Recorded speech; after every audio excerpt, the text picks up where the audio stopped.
ආයුබෝවන්. අද අපි බලන්න යන්නේ අගරංගික දාන නගරයක් පස් කරමින් පදිය පැලැල්ලට එළඹෙමු.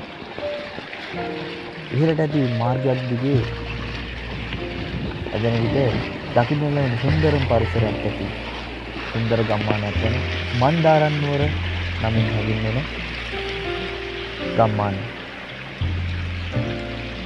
රටේ ආර්ථිකයට විශාල වශයෙන් දායක වන එළවලු වගාවේ නිරත වන ගොවි මහත්තුරුන්. ඉතා විශාල භූමි ප්‍රමාණයක් එළවලු වගාව පැතිර පවතින සුන්දර වූ ගම්මානයක පැටි වුණ ගොවි මහත්තුන්ගේ දහඩිය කඳුළු මහන්සිය දකින්නට අපි අද නැවතිනවා මන්දාරම් නුවර ප්‍රදේශයේ. අපිට එහිදී හමු වෙනවා පුංචි දරුවාගේ කතාව ඔබට අහන්න පුළුවන්.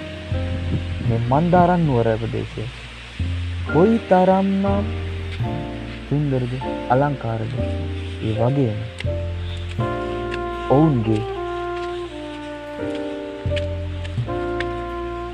ජීවිතයේ ස්වභාවය දැනගන්නට පුළුවන්, අසන්නට පුළුවන්.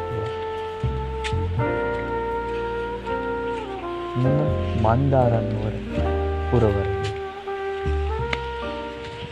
දත් හැකි බලන්න. නුවරඑළිය දිස්ත්‍රික්කයට ආසන්නව පිහිටා තිබෙන මේ මන්දාරම් නුවර ප්‍රදේශයේ ගොවීන් රටට ආදායමක් සැපයීම සඳහා ඉතාමත් වෙහෙසක් දරයි. තේ සහ අර්ථ අපල්ද, කැරට්, බෝංචි, ලීක්ස් ආදිය මෙහි පළාතේ හදනවා.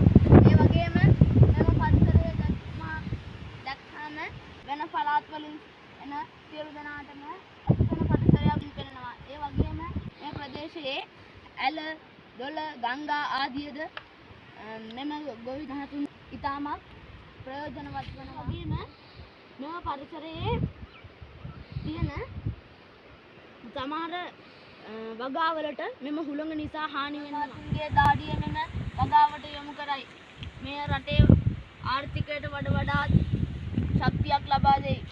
මෙම ගොවි මහතුන් මෙම වගාවට හුළඟ නිසා හෝ අවුව නිසා නියගයට පත් වුවහොත් මෙම ගොවි මහතුන් ඉතාමත් දුකෙන් සිටි.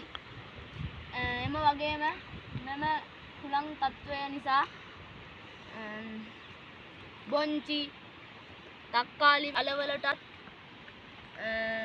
ගොඩාක් හානි සිදු වෙයි.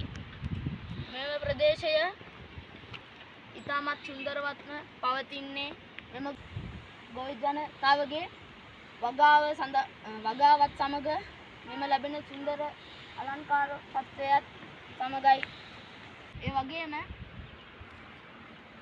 මෙම ගස්කොළමුත් මෙම වගාවට සෙවණක් හෝ ලබා දෙනවා. තවත් දවසක තවත් තැනකදී ඔබව හමුවීමේ බලාපොරොත්තුවෙන් අප අදට සමුගන්නවා. ආයුබෝවන්.